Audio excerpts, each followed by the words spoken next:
हम सऊदी अरब में स्थित जबल अल नवाज़ से लगभग 4 मील दूर हैं, जो प्राचीन मिद्यान की भूमि है। जबल अल नवाज़ वास्तविक माउंट सिनाई हो सकता है। इस कब्रिस्तान से कुछ अप्रत्यक्ष प्रमाण मिलते हैं, जिसकी खुदाई वर्तमान में जापानी पुरातत्वविदों द्वारा की जा रही है। यह वही कब्रिस्तान हो सकता है जहां लगभग 3000 इस्राएलियों को सोने के बछड़े की पूजा करने के बाद दफनाया गया था। उन्हें वहीं मार डाला गया था। उन्होंने हमें देखने से मना किया था, लेकिन दशकों तक सऊदी अरब के एक पहाड़ को सशस्त्र गार्डों, कांटेदार तारों और चुप्पी के पीछे बंद रखा गया। उसे सैन्य क्षेत्र बताकर खारिज कर दिया गया और वैज्ञानिक जिज्ञासा से मिटा दिया गया। माउंट सिनाई का वास्तविक स्थान मिस्र में नहीं, बल्कि सऊदी अरब में है। तो वे किसकी रक्षा कर रहे थे 2025 में? यह चुप्पी आखिरकार तब टूटी जब एक ड्रोन को ऊपर से उड़ान भरने की अनुमति दी गई, जो ठोस चट्टान के आर पार देखने में सक्षम तकनीक से लैस था। सतह के नीचे इसने जो खोजा, उससे शोधकर्ता दंग रह गए। एकदम आयताकार कक्ष, ज्यामितीय जाल, भूमिगत कमरे इतनी सटीकता से व्यवस्थित थे कि कोई भी प्राकृतिक प्रक्रिया उन्हें नहीं बना सकती थी। क्या यह महज एक संयोग हो सकता है? इससे भी अधिक चिंताजनक बात यह है कि यह स्थान प्राचीन काल के उन वर्णनों से मेल खाता है जिनमें उस पर्वत का जिक्र है जहां मूसा ईश्वर के सामने खड़े हुए थे, जहां 10 आज्ञाएं दी गई थीं और जो स्वयं पश्चिमी सभ्यता का जन्म स्थान है। सदियों से यह मान्यता रही है कि माउंट सिनाई वह स्थान है जहां ईश्वर ने मूसा को 10 आज्ञाएं दी थीं। अगर ये आंकड़े सही हैं, तो ये महज पुरातत्व नहीं है। ये इस बात का संभावित सबूत है कि पलायन सचमुच हुआ था। और ये वो कहानी है जो वे कभी नहीं चाहते थे कि आप सुने। की पुसंस कवोची।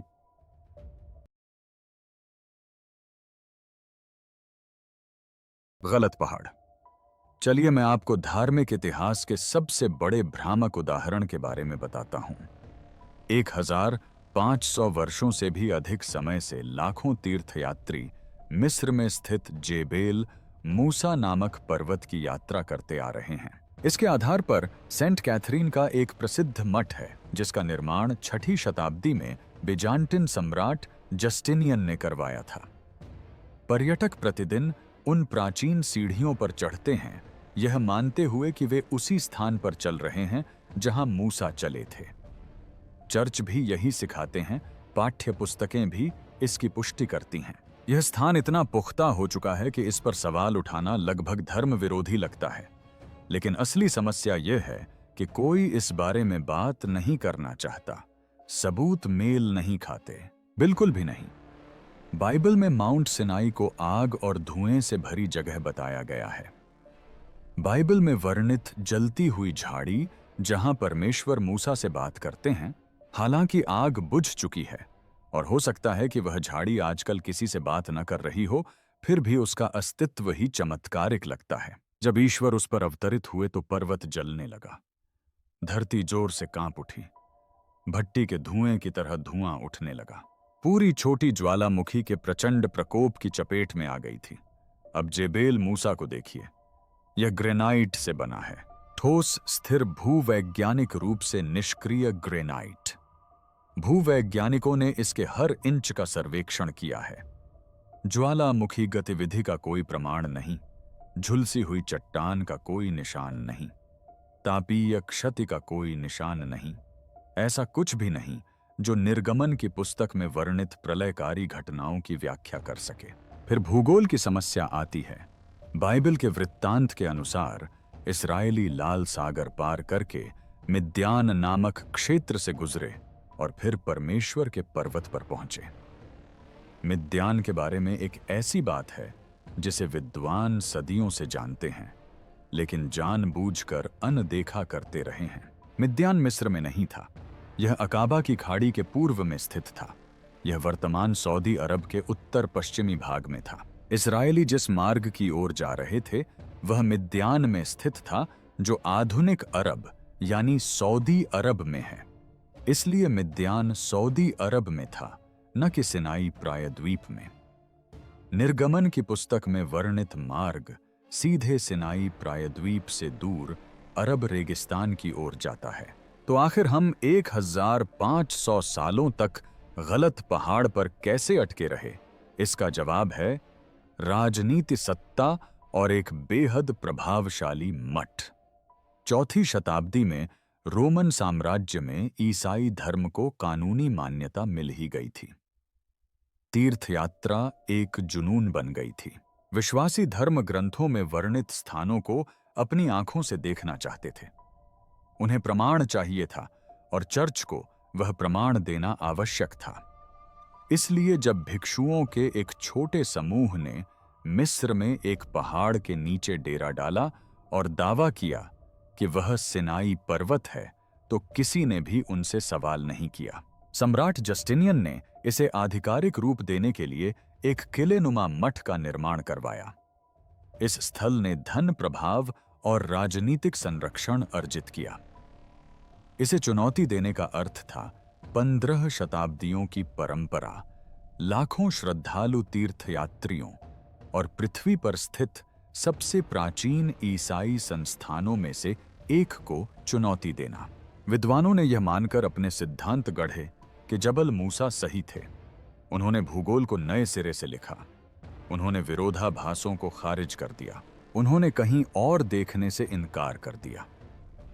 तभी सऊदी अरब के ऊपर से एक ड्रोन गुजरा और उसने वह चीज खोज निकाली जो वहां हमेशा से मौजूद होनी चाहिए थी।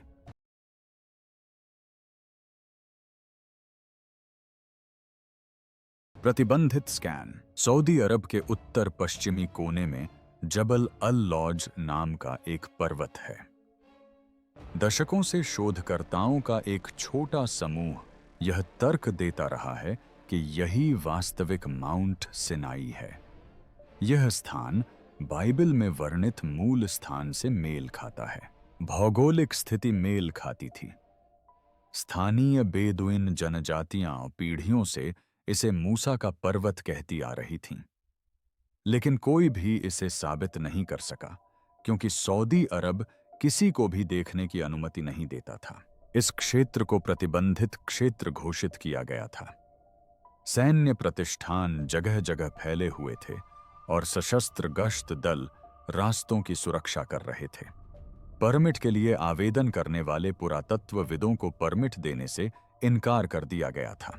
फिल्म क्रू को चौकियों पर ही रोक दिया गया। एकमात्र सबूत उन साहसी लोगों से मिला जो अवैध रूप से घुसपैठ करने में कामयाब रहे और गिरफ्तार या निष्कासित होने से पहले धुंधली तस्वीरें तस्करी करके बाहर ले आए। जबल अल लौज का रहस्य कंटीले तारों और नौकरशाही की पत्थर की दीवारों के पीछे ही छिपा रहा। फिर तकनीक ने सब कुछ बदल दिया। 2025 में एक निजी शोध दल ने सऊदी अधिकारियों के साथ एक समझौता किया। कोई जमीनी कार्रवाई नहीं, कोई खुदाई नहीं। यह एक ड्रोन था जिसमें सैन्य संगठनों द्वारा भूमिगत बंकरों और दबे हुए हथियारों के भंडारों का पता लगाने के लिए इस्तेमाल किए जाने वाले उपकरण थे। यह एक phased array ground penetrating radar system था। यह तकनीक इतनी शक्तिशाली है कि यह 100 फीट ठोस चट्टान के नीचे छिपी संरचनाओं का मानचित्रण कर सकती है और नीचे मौजूद चीजों की त्रिआयामी छवियां बना सकती है। टीम ने जबल अल लौज के ऊपर एक उड़ान मार्ग निर्धारित किया, ड्रोन को लॉन्च किया और डेटा वापस आने का इंतजार किया। उनकी स्क्रीन पर जो दिखाई दिया, उससे पूरी प्रयोगशाला में सन्नाटा छा गया। रडार ने संरचनाओं का पता लगाया, प्राकृतिक गुफाओं का नहीं, भूवैज्ञानिक दरारों का नहीं, बल्कि मानव निर्मित संरचनाओं का। सतह के नीचे ग्रिड पैटर्न में व्यवस्थित आयताकार कक्ष, दीवारें एकदम 90 डिग्री के कोण पर मिलती हैं। कमरे आपस में इस तरह जुड़े हुए गलियारे जो सुनियोजित सोची समझी और वास्तुशिल्पीय शैली में बने प्रतीत होते हैं। प्रकृति में आपको समकोण नहीं मिलते, अपरदन से वक्र बनते हैं। भूगतिकीय परिवर्तन से अव्यवस्था उत्पन्न होती है। लेकिन स्कैन में एक व्यवस्था दिखाई दी, ऐसी व्यवस्था जो केवल मानव निर्मित संरचना या मानव व्याख्या से परे किसी चीज से ही संभव है। गहराई के मापों से पता चला कि ये कक्ष वर्तमान सतह से लगभग 40 फीट नीचे हैं, जो हजारों वर्षों से भूस्खलन, कटाव और रेगिस्तानी रेत के धीरे धीरे जमा होने से दबे हुए हैं, सीलबंद अक्षुण्ण खोजे जाने की प्रतीक्षा में। लेकिन असली चौंकाने वाली बात इसका विशाल आकार था। यह कोई छोटा आश्रय स्थल या एक कमरा नहीं था। रडार ने 300 फीट से अधिक लंबे कक्षों के जाल का पता लगाया। अगर आप इस परिसर को फैलाकर देखें तो यह एक फुटबॉल मैदान के आकार का होगा। इतना बड़ा कि इसमें हजारों लोग समा सकते हैं। इतना बड़ा कि बाइबल में वर्णित 6 लाख पुरुषों, महिलाओं और बच्चों के साथ ईश्वर के पर्वत की तलहटी में एकत्रित होने की घटना से मेल खा सके। टीम ने स्कैन 3 बार किए। उन्होंने हस्तक्षेप की जांच की। उन्होंने प्रत्येक सेंसर को पुनः कैलिब्रेट किया। उस पहाड़ के नीचे कुछ बेहद महत्वपूर्ण जानकारी दबी हुई है, और यह जानकारी मूसा के समय से वहीं मौजूद है। पत्थर पर उकेरा गया प्रमाण। भूमिगत कक्ष तो बस शुरुआत थे। रडार डेटा सार्वजनिक होने के बाद शोधकर्ताओं ने उन लोगों की पुरानी रिपोर्टों की जांच शुरू की जो प्रतिबंधों से पहले जबल अल लौज जाने में कामयाब रहे थे। उनके द्वारा दर्ज की गई जानकारी बाइबल के विवरण से चौंकाने वाली सटीकता से मेल खाती है। शिखर से शुरू करते हैं। जबल अल लौज की चोटी पर मौजूद चट्टान काली है। जी हां, हम फिर से माउंट सिनाई के शिखर पर खड़े हैं, और यह रही एक काली चट्टान। यह घिसकर काला नहीं हुआ है, न ही इस पर काई या खनिज जमाव के धब्बे हैं। यह झुलसकर काला हो गया है, मानो पत्थर को ही तीव्र गर्मी दी गई हो। आसपास की पर्वत श्रृंखला के बाकी सभी पहाड़ हल्के रंग के ग्रेनाइट के हैं, भूरे और धूसर रंग के सामान्य रेगिस्तानी चट्टानों जैसे। लेकिन यह छोटी ऐसी दिखती है मानो इसे भट्टी में डाल दिया गया हो। नमूनों का विश्लेषण करने वाले भूवैज्ञानिकों को ऊष्मीय कायांतरण के प्रमाण मिले हैं। चट्टान 1000 डिग्री सेल्सियस से अधिक तापमान के कारण परिवर्तित हो गई थी। यह बहते लावा से भी अधिक गर्म है। यह उस तरह की गर्मी है जो किसी भीषण आग या अकल्पनीय पैमाने के विस्फोट से उत्पन्न होती है। निर्गमन अध्याय 19 में ठीक इसी का वर्णन है। पहाड़ जल उठा। भट्टी के धुएं की तरह धुआं ऊपर उठ रहा था। पूरा पहाड़ बुरी तरह कांप उठा। जबाल अल लौज की काली पड़ चुकी चोटी इस वर्णन से पूरी तरह मेल खाती है। अब इसके आधार की ओर चलें। वहां खोजकर्ताओं को एक विशाल चट्टान मिली जो बीचों बीच से साफ साफ फटी हुई थी। दरार एकदम चिकनी है, मानो किसी सर्जरी से तराशी गई हो। दोनों हिस्से एक चौड़ी नाली से अलग हैं। इसके आसपास की जमीन पर पानी के कटाव के गंभीर निशान दिखाई देते हैं, जबकि यह पृथ्वी के सबसे शुष्क क्षेत्रों में से एक है। बाइबल में वर्णित है कि मूसा ने एक चट्टान पर प्रहार किया और उससे इतना पानी निकला कि लाखों लोगों और उनके सभी पशुओं की प्यास बुझ गई। जबल अल लौज में मौजूद चट्टान का टूटना इसी कहानी से मेल खाता है। आज आसपास कोई जल स्रोत नहीं है। कटाव से पता चलता है कि एक बार बहुत तेज बहाव हुआ था, जो एक बार जबरदस्त तरीके से हुआ और फिर रुक गया। पहाड़ की तलहटी के पास शोधकर्ताओं ने एक बड़ा पत्थर का चबूतरा खोजा। यह प्राकृतिक संरचना नहीं है। पत्थरों को तराश कर सावधानीपूर्वक एक के ऊपर एक रखा गया है। इनका आकार प्राचीन इस्राएली पूजा में प्रयुक्त वेदियों के विवरण से मेल खाता है। चबूतरे के चारों ओर जली हुई जानवरों की हड्डियां मिलीं। रासायनिक विश्लेषण से पता चला कि इनमें से कुछ पत्थर कांस्य युग के उत्तरार्ध के हैं, ठीक उसी समय जब मिस्र से पलायन की घटना घटी होगी। निर्गमन अध्याय 24 में मूसा द्वारा पर्वत की तलहटी में एक वेदी बनाने और बलिदान चढ़ाने का वर्णन है। जबल अल-लौज में स्थित पत्थर का चबूतरा सही स्थान पर सही समय का है और ठीक उसी समय की गतिविधि का प्रमाण प्रस्तुत करता है। लेकिन शायद सबसे विवादास्पद खोज शिलाचित्र थे। स्थल के पास की चट्टानों पर मवेशियों घुमावदार सींग वाले सांडों की छवियां उकेरी गई हैं। कई नक्काशी में छवियों में लोगों को इन जानवरों के सामने झुकते हुए दिखाया गया है। यह सोने के बछड़े की कहानी से मेल खाता है। जब मूसा पर्वत पर आज्ञाएं प्राप्त कर रहे थे, तब इस्राएली अधीर हो गए। उन्होंने अपने सोने के गहने पिघलाकर पूजा करने के लिए एक मूर्ति बनाई।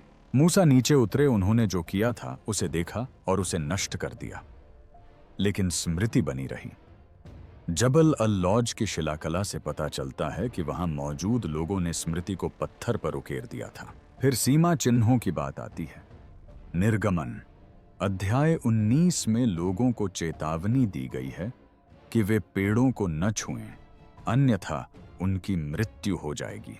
मूसा ने उन्हें दूर रखने के लिए सीमाएं स्थापित कीं।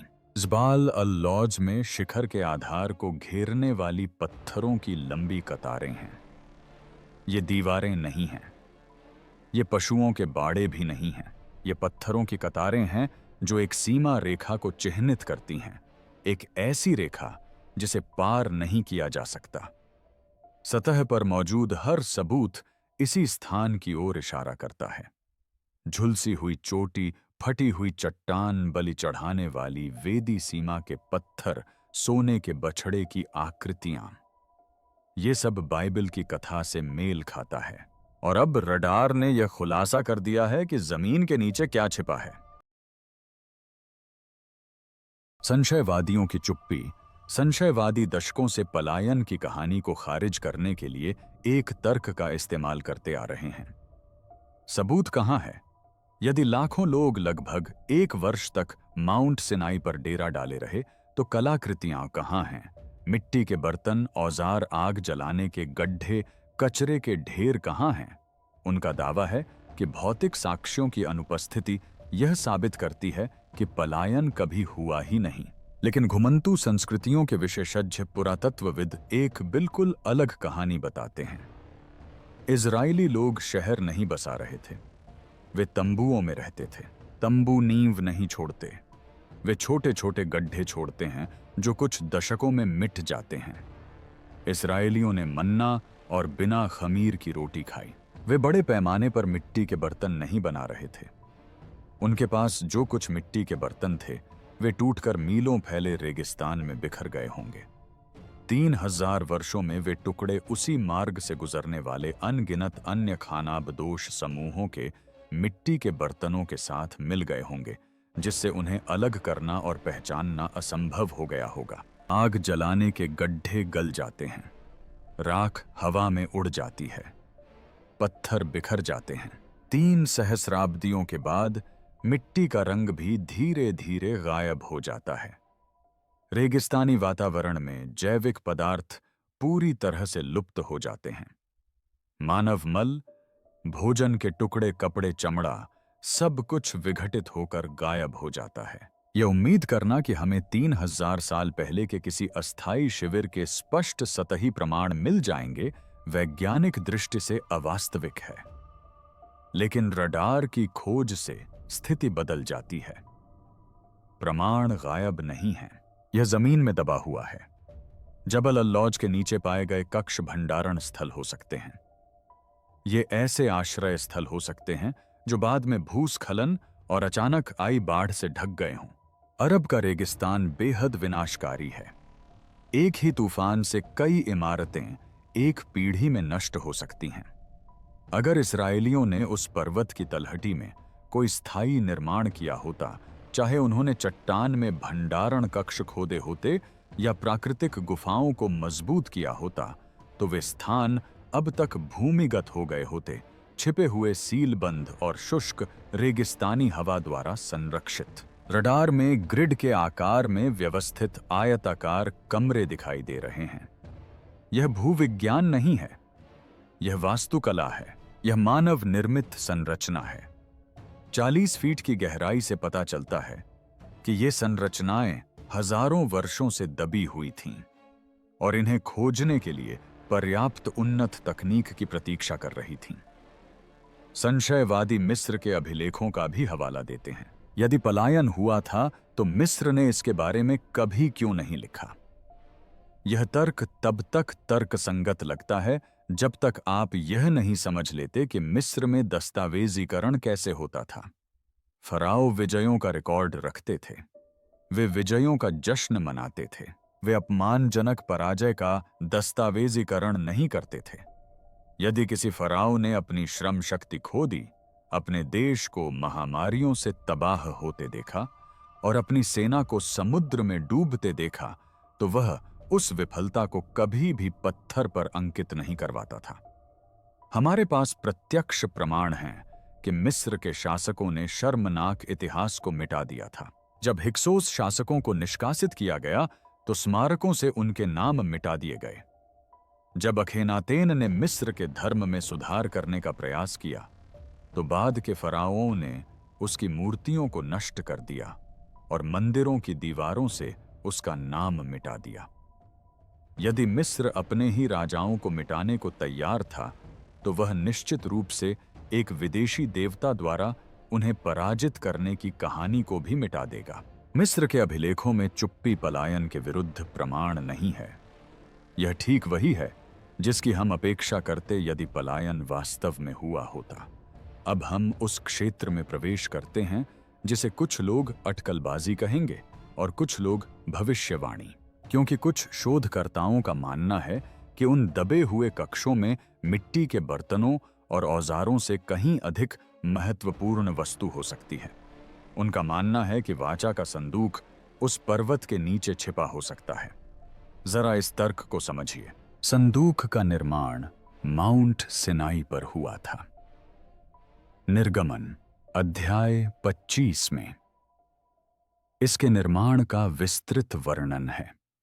यह बबूल की लकड़ी से बना एक संदूक था जिस पर शुद्ध सोने की परत चढ़ी हुई थी। इसके अंदर 10 आज्ञाओं वाली पत्थर की पट्टियां थीं। संदूक सदियों तक इस्राएलियों के साथ रहा। इसे पहले तंबू में रखा गया, फिर यरूशलेम में सुलेमान के मंदिर में स्थापित किया गया और फिर वह गायब हो गया। जब बेबीलोनियों ने 586 ईसा पूर्व में मंदिर को नष्ट किया, तब तक संदूक पहले ही गायब हो चुका था। उसे कब्जे में लेने का कोई रिकॉर्ड नहीं है। इसके विनाश का कोई जिक्र नहीं है। यह इतिहास से पूरी तरह गायब हो गया। 2000 सालों से लोग इसकी खोज कर रहे हैं। कुछ सिद्धांतों के अनुसार यह इथियोपिया के एक चर्च में छिपा हुआ है, मिस्र में किसी गुप्त मकबरे में दफन है और इजराइल में टेम्पल माउंट के नीचे सील बंद है। लेकिन क्या होगा अगर यह उस जगह से कभी बाहर ही न निकले जहां इसे बनाया गया था? इस परिदृश्य पर विचार करें। इजराइल का साम्राज्य पतन की ओर था। मंदिर खतरे में था। पुरोहितों को अपने धर्म की सबसे पवित्र वस्तु यानी लोगों के बीच ईश्वर की उपस्थिति के भौतिक प्रतीक की रक्षा करनी थी। वे इसे कहां ले जाते? मिस्र तो नहीं। मिस्र उनका प्राचीन शत्रु था। वे इसे ऐसे शहर में नहीं ले जाएंगे जो आक्रमणकारियों के हाथों में आ जाए। वे इसे उस स्थान पर ले जाएंगे जहां कोई शत्रु अपवित्र करने का साहस नहीं करेगा। परमेश्वर का पर्वत माउंट सिनाई एक पवित्र भूमि थी। यह दूरस्थ स्थान था। यह सैकड़ों मील के जंगल से घिरा हुआ था। यदि पुरोहितों ने संदूक को उस पर्वत के नीचे एक गुप्त कक्ष में सील कर दिया होता तो वह सुरक्षित रहता। वह सही समय आने तक छिपा रहता। रडार ने चट्टान में तराशे गए सील बंद आयताकार कक्षों का पता लगाया। यदि उन कक्षों को किसी मूल्यवान वस्तु की रक्षा के लिए बनाया गया था तो संदूक की उत्पत्ति असंभव नहीं है।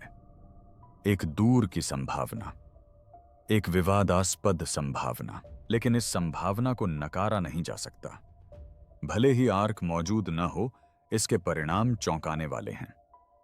किसी ने अरब रेगिस्तान के बीचों बीच एक झुलसे हुए पहाड़ की तलहटी में भूमिगत कमरे बनाने के लिए अथाह समय, श्रम और संसाधनों का निवेश किया होगा। सभी प्रमाणों के आधार पर एकमात्र सटीक व्याख्या वही है जो हजारों साल पहले निर्गमन की पुस्तक में लिखी गई थी। यही वह पर्वत है जहां मूसा को विधि मिली थी। यहीं से आकाश से अग्नि उतरी थी। यहीं पर ईश्वर और मानवता के बीच वाचा पर मुहर लगाई गई थी।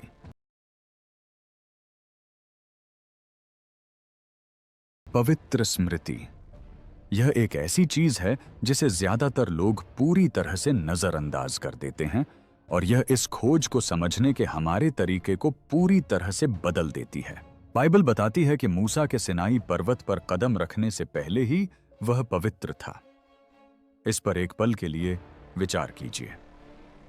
निर्गमन अध्याय 3 में जब मूसा पहली बार जलती हुई झाड़ी को देखता है तो परमेश्वर उससे कहता है कि वह अपनी चप्पलें उतार दे, क्योंकि उसके पैरों के नीचे की भूमि पवित्र है।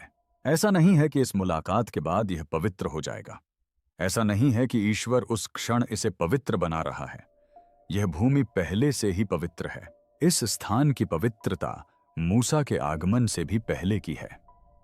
इस एक बात के बहुत बड़े निहितार्थ हैं। मूसा को यह स्थान जंगल में किसी अनजान चोटी पर संयोगवश नहीं मिला था। वह एक ऐसे स्थान की ओर आकर्षित हुआ जिसका पहले से ही आध्यात्मिक महत्व था, एक ऐसा पर्वत जिसे पवित्र भूमि के रूप में मान्यता प्राप्त थी। लेकिन किसके लिए पवित्र, यहीं से मिद्यानी कहानी में प्रवेश करते हैं। याद रखें कि जलती हुई झाड़ी की घटना से पहले मूसा 40 वर्षों तक मिद्यानियों के बीच रह चुका था। उन्होंने जिपोरा नाम की एक मिद्यानी स्त्री से विवाह किया था। उसके पिता जेथ्रो एक मिद्यानी पुजारी थे। मूसा ने 4 दशक मिद्यानी संस्कृति में बिताए, उनके क्षेत्र में भेड़ें चराईं, उनके रीति रिवाज सीखे और लगभग निश्चित रूप से उनकी धार्मिक परंपराओं को आत्मसात किया। यदि मिद्यानी किसी विशेष पर्वत को पवित्र मानते तो मूसा को इसके बारे में जानकारी होती। वे इसके महत्व को समझते, और जब परमेश्वर ने उन्हें उस पर्वत पर बुलाया तो वे ठीक ठीक जान लेते कि उन्हें कहां बुलाया जा रहा है। जबल अल लौज के आसपास के क्षेत्र के पुरातात्विक सर्वेक्षण इस व्याख्या का प्रबल समर्थन करते हैं। शोधकर्ताओं ने आसपास की घाटियों में मिडियानाइट बस्तियों की व्यापक खोज की है। उन्होंने विशिष्ट मिडियानाइट मिट्टी के बर्तन बरामद किए हैं जिन पर ज्यामितीय आकृतियां बनी हुई हैं और जो कांस्य युग के उत्तरार्ध के हैं। उन्होंने तांबा गलाने के स्थल भी खोजे हैं जहां मिडियानाइट लोग पास की खानों से अयस्क संसाधित करते थे। उन्होंने इस क्षेत्र को मिस्र, लेवांत और व्यापक प्राचीन विश्व से जोड़ने वाले संगठित व्यापार नेटवर्क के साक्ष्यों का मानचित्रण किया है। मिद्यानी लोग रेगिस्तान में भटकने वाले आदिम खानाबदोश नहीं थे। वे स्थापित क्षेत्रों, धार्मिक प्रथाओं और पीढ़ियों से चली आ रही सांस्कृतिक परंपराओं वाले एक परिष्कृत लोग थे। वे अपने भूभाग की हर चोटी से परिचित थे। वे असामान्य चोटियों को भी अर्थ देते थे, और जबल अल लौज एक अत्यंत असामान्य चोटी है। भूरे और धूसर रंग के आसपास के इलाकों से ऊपर उठती हुई काली चोटी के पीछे स्पष्टीकरण की आवश्यकता होती। जलविहीन क्षेत्र में पानी के निशान दर्शाने वाला फटा हुआ पत्थर कहानियों को जन्म देता। किसी भी इजरायली के आगमन से बहुत पहले ही मिद्यानी लोगों ने इन विशेषताओं के इर्द गिर्द परंपराएं विकसित कर ली होंगी। मूसा से पहले भी इस पर्वत में पवित्र स्मृति समाहित थी, और उस स्मृति ने अतीत को वर्तमान से जोड़ने वाला एक निरंतर सूत्र बनाया। पवित्र स्मृति की यह निरंतरता इस बात को समझने के लिए अत्यंत महत्वपूर्ण है कि वास्तविक स्थान को क्यों संरक्षित रखा गया जबकि काल्पनिक स्थान गढ़ा गया। अरब में स्थित जबल अल लौज में रहने वाले लोग इसे कभी नहीं भूले। पीढ़ी दर पीढ़ी पिता अपने पुत्रों को, माताएं अपनी पुत्रियों को और बड़े बुजुर्ग अपने बच्चों को यही बातें बताते रहे। मूसा का पर्वत वह स्थान जहां अग्नि उतरी, वह भूमि जहां परमेश्वर ने वाणी बोली। यह उनके लिए कोई अमूर्त धर्मशास्त्र नहीं था, यह स्थानीय भूगोल था। यह उनके जीवन का हिस्सा था। वे इसके पास से गुजरते थे। उन्होंने इसकी ओर इशारा किया। उन्होंने हजारों वर्षों की अटूट मौखिक परंपरा के माध्यम से इसकी स्मृति को जीवित रखा। इस बीच मिस्र में 1500 मील दूर बीजान्टिन भिक्षु अनुमान लगा रहे थे। उनका मूल परंपरा से कोई संबंध नहीं था। उन्हें जीवंत स्मृति तक कोई पहुंच नहीं थी। उनके पास ग्रंथ, किंवदंतियां और राजनीतिक प्रेरणाएं तो थीं, लेकिन वास्तविक घटनाओं से जोड़ने वाला कोई निरंतर सूत्र उनके पास नहीं था। जब उन्होंने जबल मूसा की ओर इशारा करते हुए उसे माउंट सिनाई घोषित किया, तो वे एक नई परंपरा गढ़ रहे थे।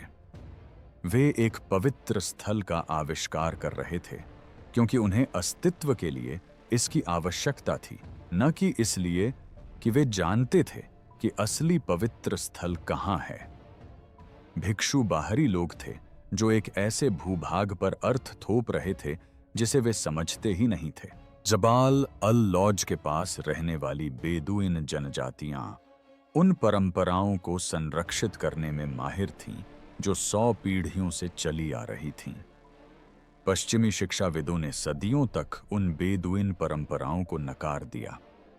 उन्होंने इसे लोक कथा कहा, उन्होंने इसे अंधविश्वास कहा, उन्होंने इसे अशिक्षित रेगिस्तानी निवासियों की कोरी कल्पना बताया जो विश्वविद्यालय की डिग्री प्राप्त विद्वानों से अधिक ज्ञान नहीं रख सकते थे। उनका अहंकार चौंकाने वाला था।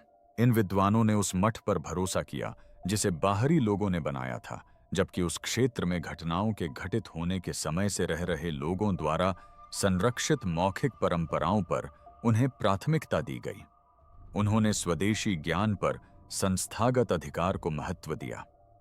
उनका मानना था कि घटना के 1500 साल बाद बनाए गए लिखित अभिलेख शुरुआत से लगातार चली आ रही मौखिक स्मृतियों की तुलना में अधिक विश्वसनीय थे। लेकिन अब रडार से वही बात साबित हो रही है जो स्थानीय लोग हमेशा से कहते आ रहे थे। खानाबदोश सही थे, शिक्षाविद गलत थे। यह पर्वत वास्तविक है, ये कक्ष वास्तविक हैं। सदियों से पश्चिमी विद्वानों द्वारा उपेक्षित और नजरअंदाज की गई रेगिस्तानी निवासियों की पीढ़ियों द्वारा संरक्षित पवित्र स्मृति ही अंततः हमारे पास मौजूद सबसे सटीक अभिलेख साबित होती है। कभी-कभी जमीनी हकीकत से सबसे करीब रहने वाले लोग ऊंचे-ऊंचे दफ्तरों में बैठे विशेषज्ञों से कहीं ज्यादा जानते हैं। कभी-कभी मौखिक परंपरा अकादमिक सर्वसम्मति से कहीं अधिक सत्य होती है, और कभी-कभी 3000 वर्षों के बाद स्मृति को अंततः न्याय मिलता है। तो अब हम इस नतीजे पर पहुंचते हैं। आंकड़े आ चुके हैं, पैटर्न स्पष्ट हैं, और पहाड़ ने आखिरकार अपनी चुप्पी तोड़ दी है। जबल अल लौज के नीचे कुछ सुनियोजित, गुप्त, संरक्षित और प्रतीक्षारत छिपा है, जो हमें वहां मौजूद किसी भी चीज से कहीं अधिक खतरनाक प्रश्न का सामना करने के लिए मजबूर करता है। अगर हम सही हैं तो यही होगा, क्योंकि जिस क्षण वे कक्ष खुलेंगे, इतिहास में केवल एक छोटा सा उल्लेख ही नहीं जुड़ता, बल्कि वह बिखर जाता है। मान्यताएं बदल जाती हैं, नक्शे बदल जाते हैं, और जिन कहानियों को लंबे समय से किंवदंती मानकर भुला दिया गया था, उन्हें स्मृति के रूप में फिर से विचार करने की आवश्यकता होती है। रडार ने हमें रूपरेखा दिखाई है, जवाब नहीं, और शायद यह जानबूझकर किया गया है। इसलिए असली सवाल यह नहीं है कि हमें खुदाई करनी चाहिए या नहीं। सवाल यह है कि क्या हम उस सच्चाई के लिए तैयार हैं जो हमें सामने आने पर हमसे मांगेगी।